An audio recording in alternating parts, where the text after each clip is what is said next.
waasuga waranside waa nin caan ah kuna nool degmada Jowhar. waa 60 jir Itaal u dhashay.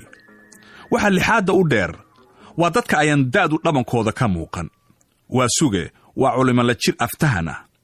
wuxuuna ku soo barbaaray lo iyo beer kuwaasoo ay nolosha qoyskiisuba ay ku tiirsan yihiin. wuxuu degan yahay meel gelin socod u jirta magaalada Jowhar, aad ayaana looga yaqaan loogana tixgeliyaa gobolka Shabeellaha Dhexe ee uu ku nool yahay. waasuge wuxuu goostay inuu socdaal gaaban uu ku gaaro Xamar si uu u soo fushado umuuro yaryar oo la xiriira baahida qoyskiisa. waa barqo la kala agaasimay ilmihii iyo xoolihii.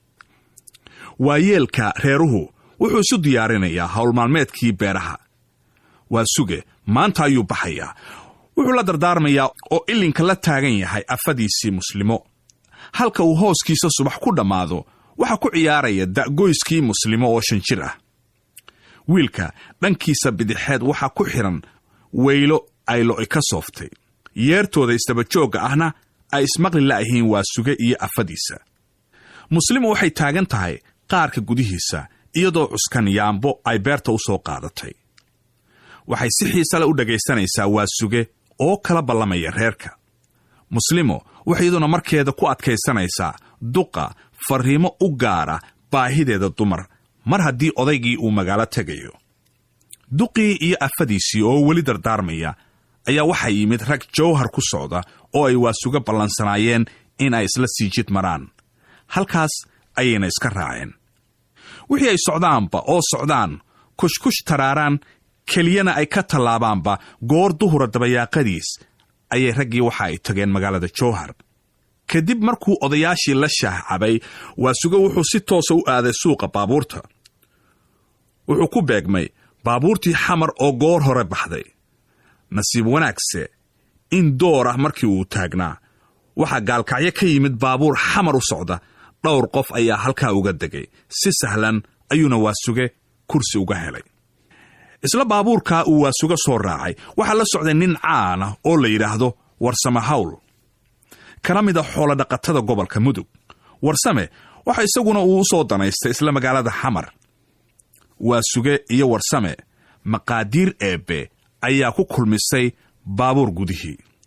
waa laba oday oo kala daran xagga aqoonta, dhaqanka, dadkooda iyo waaya aragnimada kale intaba. wuxuu mid waliba rumaysan yahay in uusan koonkaba ku noolayn ruux uga aqoon badan suugaanta Soomaalida wax kale yeelkeeda. dadka kale ee baabuurka saaranna waxay u badan yihiin rag da'dhexaada. guud ahaan waxay isugu dhafan yihiin rag iyo dumar, dhalinyaro iyo waayeel. reer magaalka baabuurka la socdaa way yar yihiin. dhowr kursi ayaa ka bannaan baabuurka, waxaase la malaynayaa in jidka dad laga sii helayo. reer magaalka baabuurka la socda waxaa ka mid ah wiil 20 jir ah. muuqaalkiisuna uu ka duwan yahay inta kale.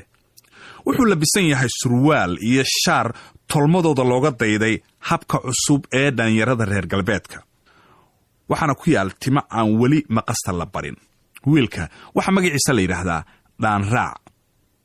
waana inan meel weyn ka gaaray ku dayashada xaragada reer galbeedka. waqtigu waa isgurayaa. goor casar fooda lala galay ayuu baabuurku ka soo dhaqaaqay magaalada Jowhar. waa maalin ay hawadu aad u wanaagsan tahay. shufeerka baabuurka wadaahi waa nin waayeel ah. waxa caado u ah in markasta oo uu baabuurku dhaqaaqayo uu dadka saaran ku yiraahdo Faatixada akhriya. dadka odayaal u badnaa daraadeed maalintaas waxa Faatixada la akhriyay intuusan shufeerka hadlin. Faatixada wada jirka loo akhristay kama uusan qayb qaadan Dhaan Raac. wuxuu ku howlanaa oo uu ku shanlaysanayay muraayadda baabuurka. in yar kadib markii sabada Jowhar laga baxay ayaa la galay beer aad u baxaal wanaagsan oo jidka labada dhinac kala xiriira. waxa lagu jiraa sanad barwaaqo oo ay bar iyo beerba mahadiyeen. galey, masago, sisin iyo khayraad kale ayaa beeraha ka dhisaalan. dadkii baabuurka saaraa badidood dariishadaha ayay madaxa ka wada riteen iyagoo il iyo laab kulansan ku daawanaya beeraha. waasuge oo fasalkaas beertiisu xumayd ayaa aad ugu dhaygagay beerihii. wuxuuna intuu isha la raacay galeyda iyo masagada qalbiga uga heesay.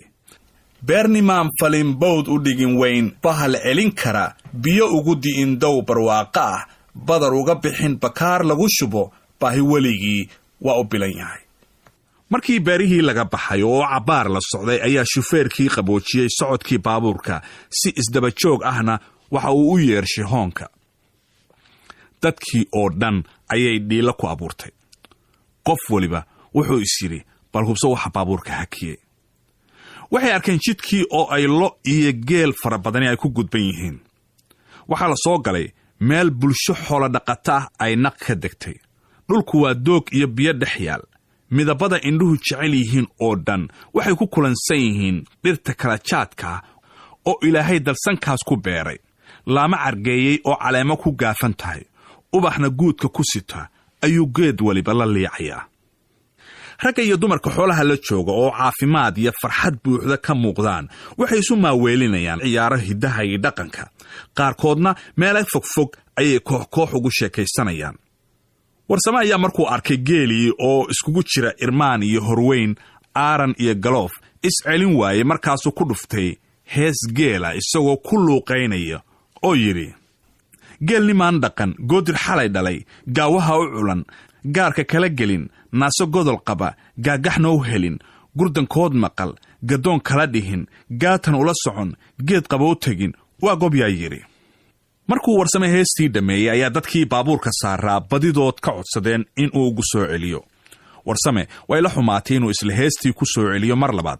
maxaa yeelay waa nin korka ka haya sugaan fara badan. isla markiiba wuxuu dadkii u dooray baydad ka mid a gabaygii Cumar Isteeliya ee ahaa: meeshii awow iyo awow xaawe iyo aadan, arligeenna xoolahani way isku isiraayeene, adduunsa lama sinna geel horaa laysu aaminaye, waa waxay abaartuu dhaqdeen odayadeenniiye, haddii oofaweynow ratiga ayra lagu qooqsho, aminkheyrka galabtii hadduu aaran soo didiyo, usha kol iyo 2 jeer haddaad yaro ogaysiiso, umalkii uu qabay doob hadduu awda kaga siiyo, indhalaliska miciduu sidii aar u raminaayo, kolna waxaan adduun kala lahayn aabbisocodkaasi. si weyn ayuu dadkii gabaygaasi ugu riyaaqay. qaarkoodna waxayba wadajir ugu luuqayeen beydka ugu dambeeya oo ah: kolna waxaan adduun kala lahayn aabbisocodkaasi. intaa uu warsame gabayga tirinayay, dadkuna sida xiisaha leh ugu jiibanayay, wax carabastiis la ahaa oo faruurta ruugayay wiilkii dhaanraac ahaa. wuxuu diidan yahay sheekadan isaga macnaha u lahayn oo ay odayaasha aan wakhtiga la socon la neefneefsanayaan. si uu isaga aamusiyo ayuu dhaanraac u shitay makiinadda suxuunta wareejisa. wuxuu saaray saxan ay ku duuban yihiin heesihii James Brown. odayaashii sheekada u socotay ayaa mar keliya wada aamusay oo yaab isla wada dhugtay. farxaddii odayaasha waxaa beddelay foolkaduud. markaasay il caraysan ku wada fiiriyeen dhaanraac. isaguna dan kama lehe waxaasoo dhan. wuxuu ka cayaarayaa fadhigiisa oo hadba gees isu tuuraya, jilbahana isku tumaya. marmar heesaaga ayuuba kula luuqaynayaa baydadka iyo horisyada qaarkood sida jirooba. markii cabaar la aamusnaa, wiilkiina uu xiise dhacay ayaa mar kale sheekadii la soo nooleeyey.